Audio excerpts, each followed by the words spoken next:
Hello there everybody, and welcome back to episode 16 of my tutorial series for Songs of SYX, version 66. So where are we going today? We are going to make some babies, and we're going to feed them, and we're going to build some schools. So these are the main topics for today's episode, because I feel like it is about time that we're talking about procreation and everything in between. So first up, to get any procreation going in your city, you will need the proper food for that. The humans do need fruit for that. I think I have been talking about that a few episodes ago, but that does mean we need to put up a fruit industry now, as without that, our babies won't even make it anywhere. So therefore, let's get started with a nice fruit farm. You can go for a fruit orchard at the same time, but mind you that the fruit orchard has a much higher time investment component, as it needs to grow several years before you get your first harvest. Whereas the fruit farm yields harvest very quickly, but it is less efficient space-wise. The orchard is very efficient space-wise. It condenses a lot of workers on a very, very low amount of space, and that is, in my humble opinion, the real benefit of the orchard. As the production rate, well, it is good, better than the farm as well, but the real secret superpower of that is, in my humble opinion, that you can just get way more food per square of farming stuff. Especially when you are suffering from a low amount of fertility in your environment, this can really make a big difference. We are setting up a new warehouse here, which will be going for the storage of fruit, and I don't know which things. This warehouse I'll dedicate to the industry of clay and such, and we're going to just build up something new. At this point of the game, well, you might already notice that the proportions of everything are just growing bigger and bigger. So that's very, very much what it all boils down to. Oh, we have a woodcutter accident. So that's one thing I realized quite much while I was playing version 66. Accidents, they really do matter way more than ever before. There's so much more accidents, so many more accidents happening, and there's also way more people dying due to accidents at the same time, so... Like that, in the previous versions, accidents were more of a forethought of the actual mechanic that we have going on now, and that's a pretty decent thing. So, extreme temperatures, that is for this city not a big deal. We are waiting here first and foremost for that warehouse, because the fruit farm that we're setting up currently is not even being built, because we don't have fruit to kickstart it. So there's somebody starving here. So whenever that happens more often, and I realize that it does happen more often, that is a clear sign that you need some food stalls in the vicinity, where that starving person is, usually, because that is always a sign of people not being close enough to the next food supply. And whenever that you notice that this yellow icon pops up regularly, I'd bet that this won't be happening now after this food stall has been set up. Just as a side note. Songs of SYX has so many little things, and I hope that, well, I'm getting these all transported here. Alright. That should do the trick. Let's get back to these. And as you might have noticed, this game is following always the latest order first. So we set up the food stall order, and that one got done immediately. So that's the internal logic of the game. Good. We have now that warehouse, and it is, of course, configured with wrong crates. I really wish for a button that would just clear out all crates. That would be amazing. I have that used for that quite often. So what we are doing now, obviously, is we are going to stockpile fruit. It's nothing we haven't seen coming here, and we are just going to start importing these from our neighbors. You can also forage from the ground. I think this process is by now something you are easily picking up for yourself without me explaining too much about it. We're paying with denarii, as currently our economy is going strong. We have a really, really good economy, and we are doing now one thing. for the time being, to make sure that our fruit is not being eaten by anybody, we are setting up the excess, and we are forbidding the excess fruit. That means people will not be eating that, and all of the fruit can go into the fields. A bit of the fruit now went into the food stalls. They automatically load it up there, even if the people don't have the admittance to eat it, as you see there. So that's the many sinkholes where materials can dissipate into. Anyways, now that the farm is set up and running, I'm going to re-enable the preferences there. So if anybody knows in the comment section, because that's something I really don't know, whether or not you still feed babies of your species when you have this like that, let me know. I haven't tried it out yet, and I think I might forget about it in all the work in between. And the question for me that is quite simple: do the babies still get fed if you forbid the food for that race? So if you'd be so kind to get an information about that, I'd be very happy, and I'm pretty sure I'll be recommending this tip in the next tips and tricks video that I do, because I personally think that this would be a nice workaround. Either way, we are finishing now the fruit farm, and that is all we need to get started. We have now 14 fruit farmers here working, and well, let's start building up a crib. We are going to import another source of another batch of fruit anytime soon to make sure that the babies are fed. You should always try to have some of that stuff stockpiled after that. Okay, let's build up some roads to segment the city a little bit. I do notice that my stone stockpiles are dwindling for the very first time since a pretty long time. So yeah, since we are not quarrying any rock, we will eventually run out of stone to work with from the map. Maybe we will get lucky though, and we can conquer some neighbors that will provide us with that via tributary payments. We'll see about that. Alright. So the fruit farm will be taking a while until it's kicking in, but you can see here, this is only a very, very, very low production. Well, do I have some weird foraging job set up here? I wonder why people are going down there and being starving, but, well, let me know if you know, because I don't know. So they don't have any foraging job that could send them down there. That would have been my first assumption. But whatever. Now then, procreation. We can now set up a nursery. I will set up the nursery into the very close vicinity of the warehouse and the fruit farms, so there will be always a logistical vicinity to that. So with the amount of cribs, you also define the amount of kids that are growing up at once. This is also configuring and controlling the birth rate in your city. Basically, there will be never more babies than you have cribs. This is highly unrealistic, but it is what it is. So this does mean that if you have a lot of cribs in your nurseries, you will have a pretty high population growth due to that. You will eventually want that, because people growing up in your own city have many distinct advantages towards people that just migrate into your city. First and foremostly, they can be educated. That's why we're going to pick up that topic in today's episode as well. So education or indoctrination, depends on what you will prefer, is a very, very important thing. But first, let me check. I think I might have forgotten a janitor here. No, we don't. They're here. You see, sometimes I like to double check if the janitorial forces are still there.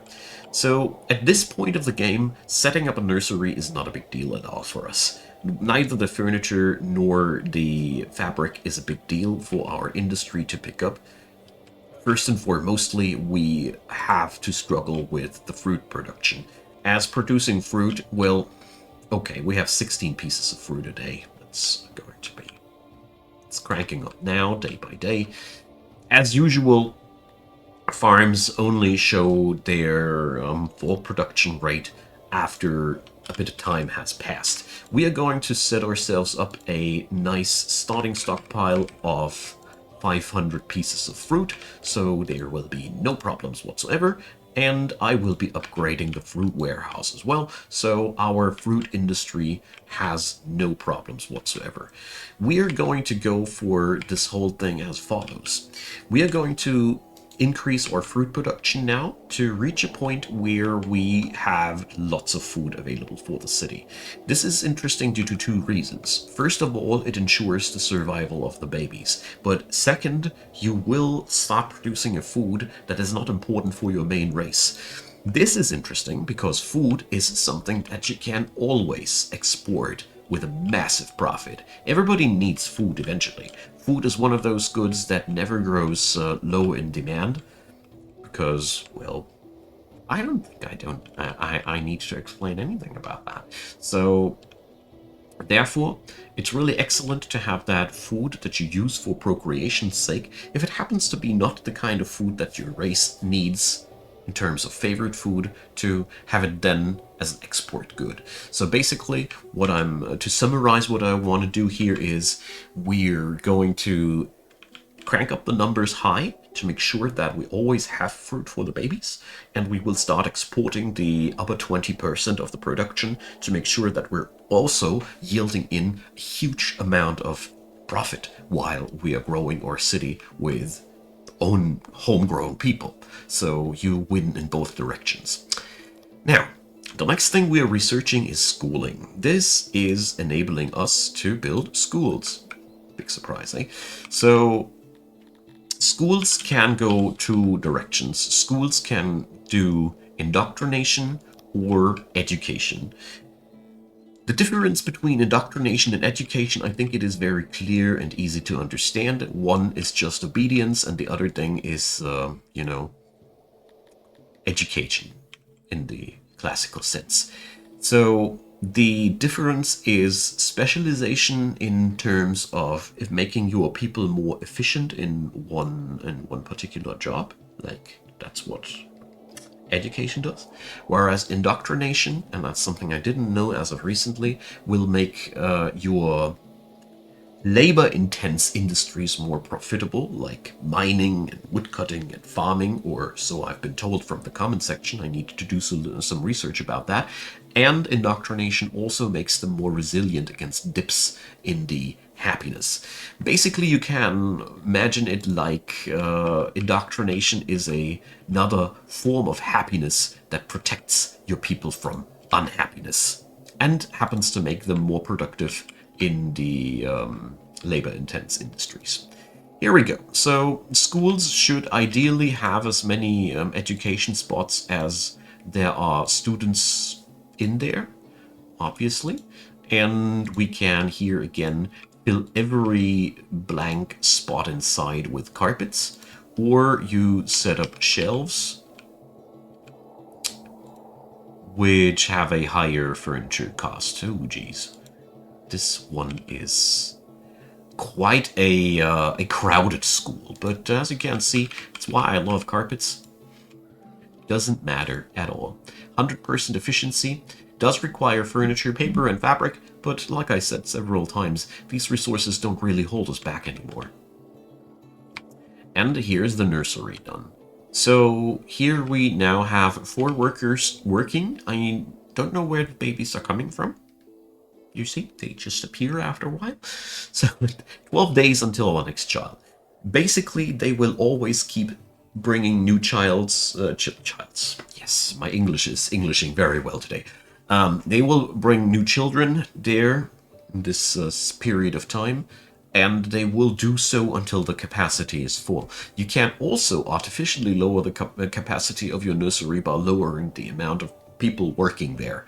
As you can see, for people, 12 children, so that means 3 children per nursery worker. That means you can control it that way as well.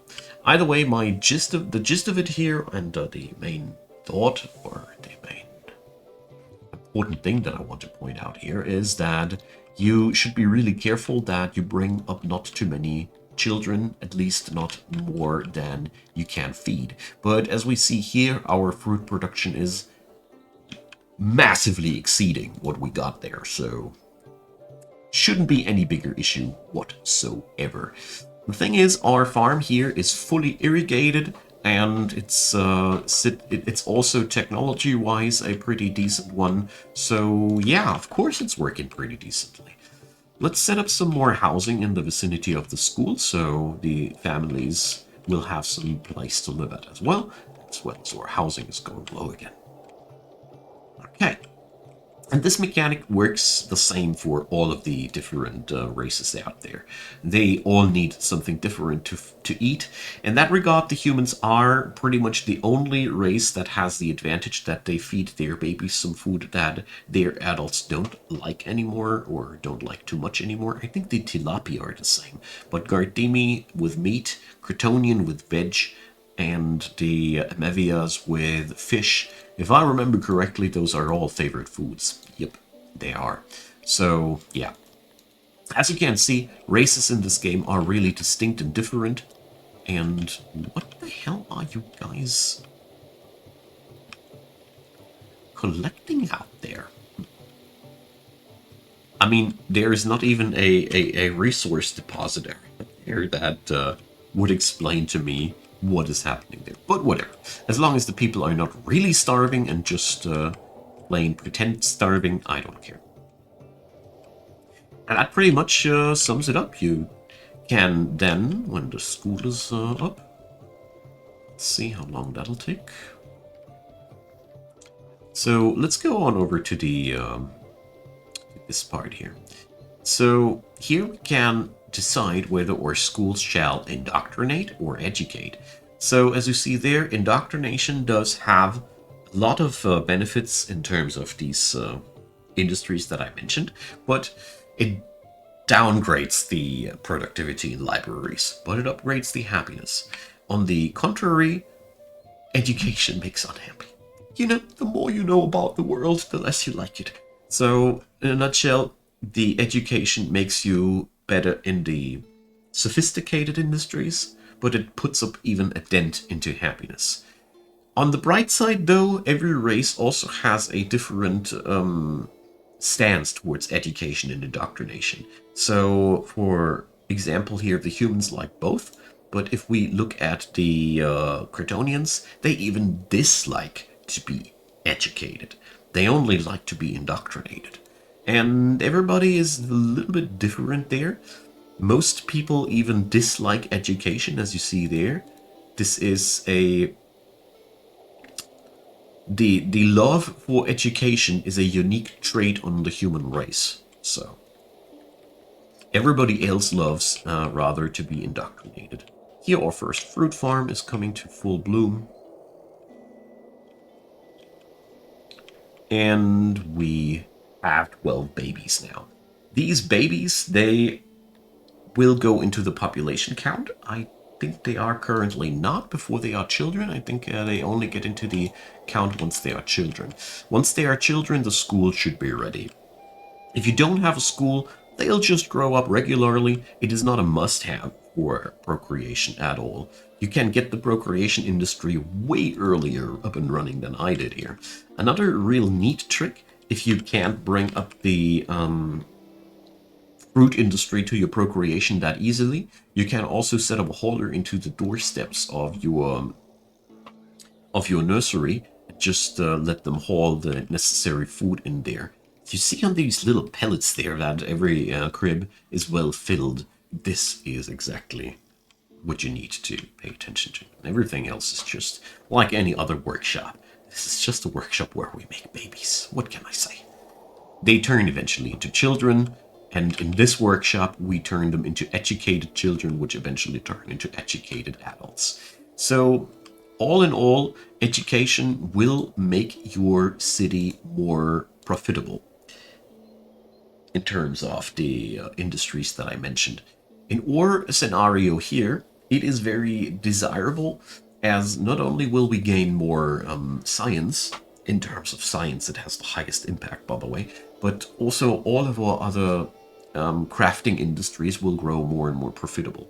And while we are at these things, I want to cover the topic of nobles finally today, because I keep forgetting about it. So we already have we are eligible for a couple of noble people here. I don't know how many by now. So with the Dakori rank, we have gotten the right for 2 nobles. The Legati had 1 noble. The Apprentice Ray has another one. So 4 noble people we can assign at this point. To assign a nobleman, you select just somebody here, preferably a younger person. You can also look into the census of your population. Yeah. And here you can also sort them after age, for example. So the age isn't so far important as your nobility. Does take a while until they grow, until they kick into full gear. And therefore, a young person doesn't die that fast. That's all. So, we are going to click that noble person to be. And by the way, this is a character sheet that everybody has. You can't here see how well they're geared up and all. But we are most interested into elevation. So, we click there, and now we get to select what kind of nobleman we want to make out of this person. There is a nobleman for basically any industry out there. So in our scenario, we want a university headmaster. We want a master of farms, as this cranks up the output of all the farms that we got, which is also very, very desirable. And apart from that, well, let's see what we're needing the most. I think the master of refinery is going to be pretty decent, because that's making things much more efficient. But as you see there's a lot of options. I won't be reading that one out loud. If you don't know why I won't, just do it at home and we all have a good laugh about it. So we're going to put up the Master of Livestock instead, because that's another industry that our city is really, really dependent on. And our last one, I don't know. I think I'm going to go for the Master of Industry, as these are all the industries where I really want to have a fast output whenever I can. So with every rank that we now rank up, which is always bound to a certain amount of population, you see, you will unlock more nobility people. So with every rank, we can appoint more of them, and we can therefore boost up our industries a little bit more. The nobility here instantaneously unleashes half of their power immediately, and the rest of that goes up over time. I am not quite sure how exactly they do it. There's been a lot of reworking, and this whole mechanic, as far as I understood, the developer, is still work in progress. I wonder when Jake will finally fully implement the nobility, but this version wasn't the one, okay? So we have to wait for that. But basically, that is all that is necessary to do to set up your industry there. So why is that blocked by terrain? Since when can that even be? Yeah, well, then we're going to remove one of the pumps and place it down like that. We just need more water. Whenever you notice that one of your canal thingies has a dry spot, like here, needs more workers. Okay, so yeah, that's pretty much it. It is that simple. But you notice that currently our population is rather on a downward trend. And we see that people are starting to die from aging. That is something which is, especially on the human population, a bigger problem. But there's also people dying by accidents and murders. So all in all, always keep an eye out on your burial spots on the tombs. Here we have a few still available, but it really, really tempts me to build a new one. And we are going to do so because, you see, people are needy, and never let your crypts run out. So let's see, we ain't got enough gemstone for that, but we have enough cut stone. Isn't that nice to notice that you have enough gemstone for things? So this way you can now always boost up the population count of your. This is longevity-wise the better way to sustain your city, as the interesting part about it is when you want to grow your city with immigration alone, you need a happy citizenship. Otherwise, there will be no immigrants. But if you just grow them yourself, you can commit way more gruesome things to them, as, you know, the only thing that will happen is that there will be no more immigrants, but you will steadily increase the count of your population. The cost of it is that it just takes more time. But since time is something which you basically have an infinite amount of, especially once you start the procreation gameplay, well, I think I don't need to explain much more about this. So where do we go from here? As you notice, the treasury is filling constantly, and that's a really, really good thing. We need to set up at this point also yet another laboratory. We need to crank up those science numbers. That is really, really important, and we don't have enough science yet. At this point of the game, the really, really nasty truth about things is that everything has become so much more costly now, especially science. By the way, there are chambers which give housing to noble people, but as far as I know, this is not a necessity. It's, as far as I know, chambers have no gameplay so far. Let me know if you know more about that than me, because I haven't seen any real gameplay impact on these whatsoever, so I'd be really, really interested to know. So check this out. Our plebeian count goes downwards ever so regularly. So that is why I keep building now the extra tombs, and that'll help us to mitigate the problematic of that. But you see there how many people are dying? It just doesn't stop. And I really hope that one day it'll get fixed, that not everybody who's dying is put in a royal tomb anymore. Because I personally think that is something, well, I don't think that it is reflecting the game properly. Anyways, we got now a procreation running, and we are setting up another science industry branch. What we are currently struggling a little bit is the food front, but it still holds up, especially after we have upgraded the total amount of production via the noble people. What we will need, though, that is inevitable, is some more grain farming. So that is really something that we will not be able to avoid. But apart from that, well, the next big thing, and I said it before and I'll say it again, is going to be that we now need to gather as much money as possible. In the next episode, I'm going to introduce the mechanics on how to set up your own army without setting up an army. I really beg your forgiveness, guys. I'm going to guide you through the mechanics, but I am not going to produce all the necessary gear and all, because boy oh boy, it is quite a big effort. We are going to assert dominance over the environment, most likely by hiring some mercenaries, but I'll see about that. So my friends, that's the end of today's episode. I hope you enjoyed. We're going to continue next time. Like I said, I'm going to introduce the ways and means of supporting your armies. And yeah, we'll see where we're ending up after that. Ooh, I think the lab is ready. So comments go down below. I have asked a few questions here and there, and maybe you know a few answers here and there. So feel free to leave a thumbs up on the video. I'd deeply appreciate if you did. Subscriptions are also very welcome. You don't just do.